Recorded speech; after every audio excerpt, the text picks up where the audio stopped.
Da Saúde. Terça da Saúde. Um programa feito para esclarecer todas as suas dúvidas sobre saúde. Terça da Saúde. Aqui na Rádio Clube. É isso aí, são 10 horas e 32 minutinhos. A gente está começando o nosso Terça da Saúde com um tema muito legal. Nós estamos recebendo o professor Dr. Luiz Henrique Gomes Santo sobre o Novembro Laranja, que é um mês de conscientização do zumbido no ouvido, aquele zumbido que muita gente tem. Primeiro, bom dia, Verônica, e essa terça com cara de segunda, tá tudo certo? Aí, bom dia, tá tudo ótimo. Vamos retomar as atividades, a rotina, que é a melhor coisa, né? É isso aí, bom dia para o professor Dr. Luiz Henrique, obrigada por estar aqui no Terça da Saúde para esclarecer sobre esse assunto que muita gente sofre com isso e pode dar, sim, um norte para a gente começar a pesquisar, que é o zumbido no ouvido. Bom dia. Bom dia. É um prazer estar com vocês aqui, falar de um tema extremamente pertinente e que aumentou muito a incidência nesse momento que a gente ainda vive, né, da pandemia, e as pessoas têm sofrido muito, então a gente veio para esclarecer um pouquinho sobre o tema. Muito bem. O Luiz Henrique tem formação em fisioterapia, é isso? Isso, eu sou fisioterapeuta e eu tenho um atendimento especializado em cabeça e pescoço. Lá do Instituto, né? Isso, no Instituto Sul Mineiro de Cabeça e Pescoço. Ótimo. Bom dia, doutor. Bom dia. Vamos falar então um pouquinho do que é o termo, né, Novembro Laranja. Então, Novembro Laranja é agora um momento importante para a gente conscientizar as pessoas sobre o zumbido, sobre a misofonia e a hiperacusia. Então, a gente teve aí dias específicos, né? No dia 10 a gente comemorou essa conscientização do zumbido. No dia 11 a misofonia e no dia 12 a hiperacusia.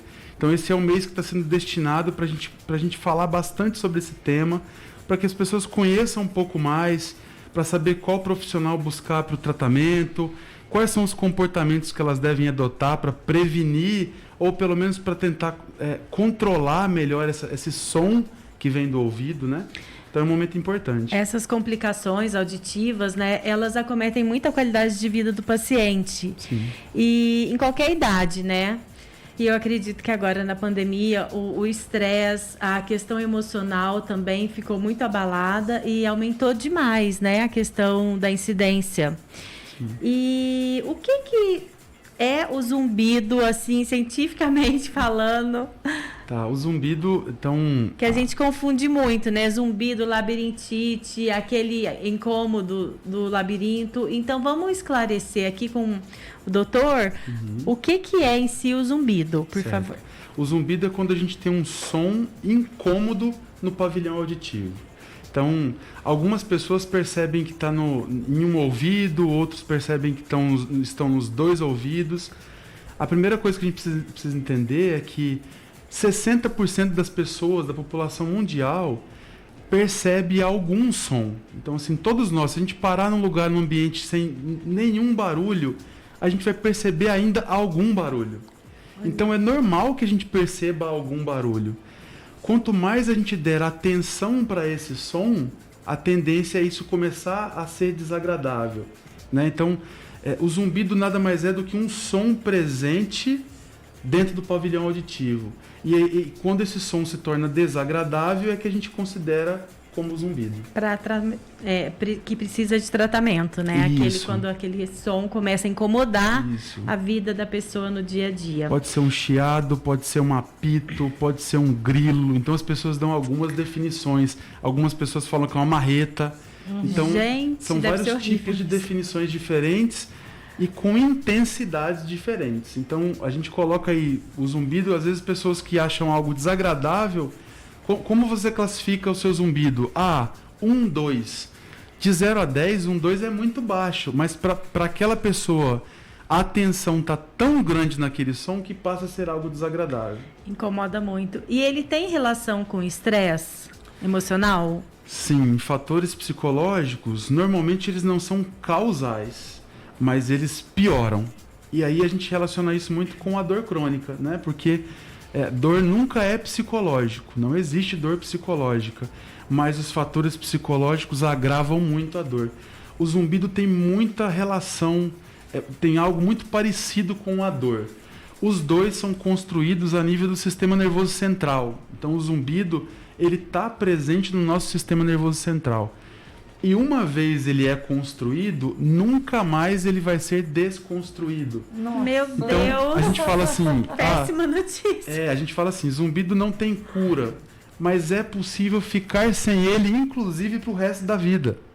Então depende muito dos nossos hábitos de vida, de como que a gente está levando a nossa vida, para o zumbido deixar de ser perceptível, né?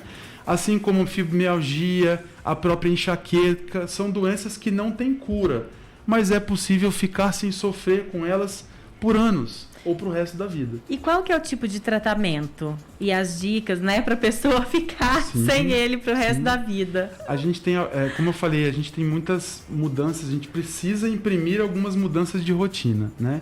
Então, essa questão do estresse, a privação do sono, então o sono é extremamente importante para uma série de condições, para a nossa vida. Então, a gente sabe hoje que pessoas que têm privação do sono, elas têm neuroinflamação. Ou seja, áreas do cérebro, elas tendem a ficar inflamadas quando a pessoa dorme mal. Nossa. E quanto mais sensível estiver o nosso sistema nervoso central, maior a chance tem de ter dor, de ter tontura, de ter zumbido. Então o zumbido também está associado a isso. E o estresse também, né? Porque a pessoa que dorme mal, ela fica estressada, ela fica mais nervosa, mais sem inquieta, paciência, né? Exatamente. E aí isso piora tudo, né? Exatamente. Inclusive é uma relação mesmo, é sono e estresse. Sim. É difícil, né? Caminhar separado, exatamente. Quem tem zumbido pode chegar a ficar com a audição comprometida? Sim, isso é um ponto importante. O zumbido está presente em mais de 70% das pessoas que têm diminuição da acuidade auditiva. Então, assim, mais de 70% das pessoas que têm zumbido têm alteração na audição. Então, a alteração na audição é uma causa do zumbido. Tem uma relação muito importante. Então, e normalmente o zumbido também, com o tempo, ele tende a gerar essa perda auditiva. Né? Por esse excesso do som, a pessoa começa a não mais distinguir alguns outros sons. Né? E qual que é a idade que mais tem incidência do zumbido? Tem uma idade assim específica ou adolescente também pode ter, doutor? É importante dizer, eu trouxe até um dado aqui, de um estudo que mostra que, por exemplo, em São Paulo, 22% das pessoas apresentam zumbido, de um público de 17 mil que foram estudadas em São Paulo. 37% eram crianças, 56,6% adolescentes e 33% idosos. Então, os jovens são os mais acometidos, tendem a ser os mais acometidos. A discussão desse trabalho fala muito sobre o uso de fone de ouvido. Né? Então, os adolescentes tendem a usar muito fone de ouvido. Cidades grandes, as pessoas estão andando no metrô, no ônibus, sempre com fone de ouvido. Então tem a questão da música alta e do ruído da cidade. Exatamente, né? Associado ao ruído da cidade. Então esse excesso de sonoridade, de sons muito distintos, acabam excitando essas regiões do pavilhão auditivo. E isso pode ser uma compromete, né? Compromete a saúde. Isso. Doutor, e uma dúvida muito frequente: zumbido e labirintite é a mesma coisa? Não são a mesma coisa. Elas também estão associadas com uma alteração do sistema nervoso central, mas a labirintite é uma alteração de posicionamento dos cristais nos canais semicirculares, que são estruturas que estão também relacionadas ao nosso pavilhão auditivo. Ótimo. Mas elas são um pouco distintas do mesmo mecanismo que o zumbido. Então não tem uma relação direta, mas pessoas que têm dores, principalmente crônicas, elas tendem a ter comorbidades. Dentre as comorbidades, o zumbido e a labirintite. Né? Então a gente não tem uma relação direta, mas elas se somam. A gente tem um tipo de zumbido que se chama zumbido somatosensorial. Então, pessoas que têm alterações assim em conjunto, no pescoço, na ATM, na cabeça, mais uma diminuição da acuidade auditiva, tende a ter zumbido. É esse zumbido que ele acontece por uma somatória de coisas. A gente chama de zumbido somatosensorial. Certo. E o seu tratamento seria fisioterapia, né? Isso. É o tratamento fisioterapêutico. Exato. E dura quantas sessões, mais ou menos? Então, é difícil a gente afirmar, porque são perfis diferentes. Infelizmente, a população tende a automedicação, a não buscar de imediato consulta, né, médica ou com fisioterapeuta. Então, normalmente, infelizmente, as pessoas nos procuram já com uma doença crônica. Então, quanto mais vai passando o tempo, mais difícil é da gente precisar isso. Por exemplo, a labirintite, normalmente o tratamento vai durar entre 2-3 atendimentos. São manobras de reposicionamento dos cristais e depois orientação que a pessoa pode ir fazendo isso em casa, até com um acompanhamento do fisioterapeuta um pouco mais distante. Não precisa ir no consultório, mas isso precisa ser um pouco mais agudo. Quando a pessoa já está há muito tempo sofrendo com isso, fica um pouco mais difícil né? de precisar quanto tempo no tratamento, né? Quanto mais tempo demorar para ela procurar, mais tempo vai demorar para ela também conseguir se reabilitar, porque ela começa a somar com outras comorbidades. Antes era só uma labirintite, depois passou a ter uma dor no pescoço, uma dor na coluna, uma dor no ombro. Então aí vira um conjunto de coisas que vai ficando cada vez mais complexo o tratamento, né? E no caso, o paciente, vamos supor que fez as sessões, né, e vai para casa, quais seriam as dicas para esse paciente, por exemplo? De labirintite? Isso, labirintite. Então, existem algumas manobras, quando a pessoa parou naquela determinada manobra no atendimento de fisioterapia, ela vai para casa, talvez ela tenha alguns sintomas. Nesses sintomas, a gente solicita que ela repita a manobra. Então, a gente vai mantendo ali aquele posicionamento para ir ajustando o sistema nervoso, diminuir a irritação dele e aos poucos a pessoa vai perdendo aqueles sinais de tontura, de náusea e de vômito. Ótimo. Muito bom, né? Então o zumbido não tem cura, né? Só para retomar, tem tratamento. Isso, exatamente. Tem tratamento e ele não tem cura porque uma vez ele foi construído a nível do sistema nervoso central, ele não vai ser mais apagado. A questão é que é possível ficar, inclusive, sem ele. Então vai depender de algumas mudanças de hábito. Como eu falei, o sono. Existem alguns alimentos pró-inflamatórios que também auxiliam nesse processo para aumentar ou para o surgimento do zumbido. Né? Por exemplo, o excesso de carboidrato está associado. A deficiência de vitamina D está associada à presença de zumbido. Olha que interessante. Então, tem algumas coisas importantes, ou seja, tomar sol é importante. Né? Então é importante fazer uso de alimentos também que a gente consiga aumentar a reposição de vitamina D no corpo. Né? Então esses são alguns pontos importantes que a gente precisa tomar cuidado. Como a gente acabou de falar, o estresse, a ansiedade, então são outros fatores. Sedentarismo é um fator importante. Então é uma série de conjuntos, né, que acabam facilitando para o surgimento do zumbido.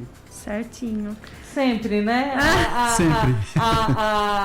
O bom andamento do corpo, né? Você fazer uma atividade física, se alimentar bem, tomar atenção das especificidades dos alimentos, né? Isso tudo colabora para o corpo da gente ficar mais alerta, mais ativo e mais saudável também. É isso. Com certeza. Eu queria só dar uma, assim, pra gente separar, porque a gente teve, então, nesse mês, são 3 situações, né? O zumbido, que é essa presença de um som desagradável. A misofonia, que é quando sons muito baixos são desagradáveis. Por exemplo, está na presença de uma pessoa que mastiga um pouquinho mais alto e isso começa a ser estressante, um evento estressante. Né? O tic-tac do relógio passa a ser estressante. Então, isso é uma pessoa que tem uma hipersensibilidade a sons muito baixos. E esses sons baixos passam a ser desagradáveis. E a hiperacusia é quando sons altos passam a ser desagradáveis. Então, eu não suporto estar em uma festa. Ou passa um caminhão de som, isso me deixa estressado. Então, são 2 situações. Ou o som muito baixo passa a ser desagradável, ou um som muito alto. Então, às vezes, está na presença de uma televisão que está com um som muito baixo, você não consegue escutar muito bem, isso pode ser um evento estressante. Irrita.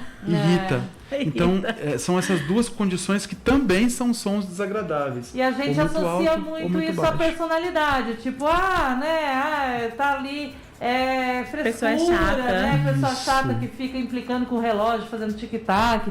Isso a gente acaba jogando para a personalidade da pessoa e não é, então, né? Exatamente. É uma alteração importante do sistema nervoso central.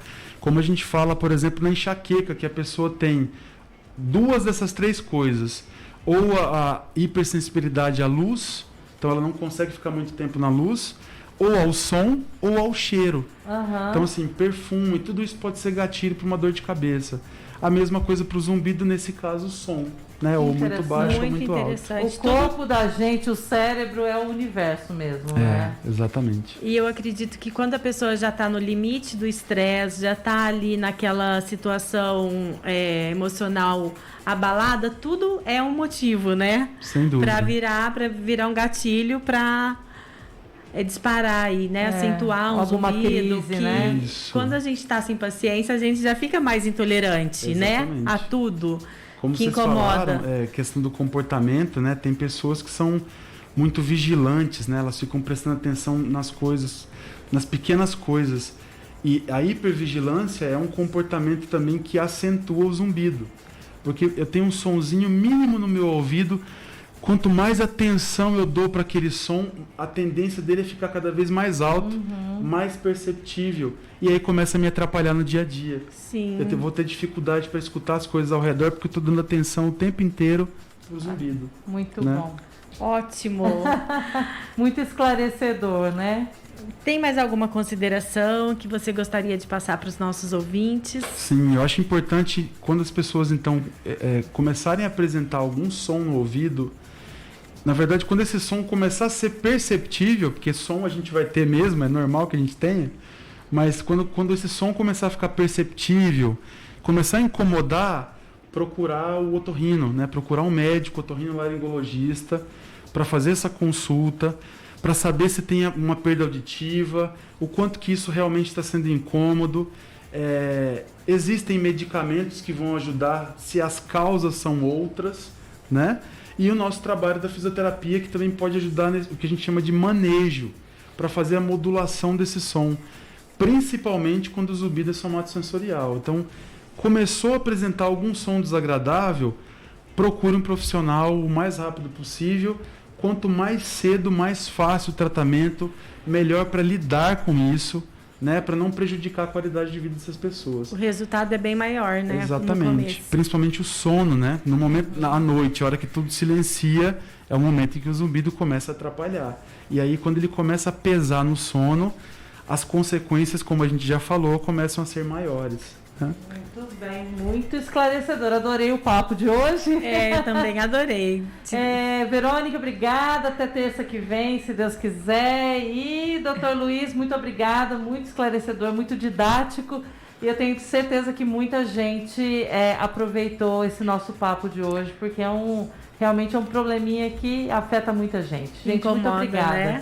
Obrigada, doutor, pela presença. Eu agradeço. Nosso Terço da Saúde está sempre aberto aí para convite, né? Exatamente. De esclarecer mais sobre esse assunto tão importante, tão legal. Muito obrigada. Bom dia a todos. Bom dia. Bom dia. E fique aqui com a gente no nosso Manhã na Clube. A Rádio Clube apresentou Terça da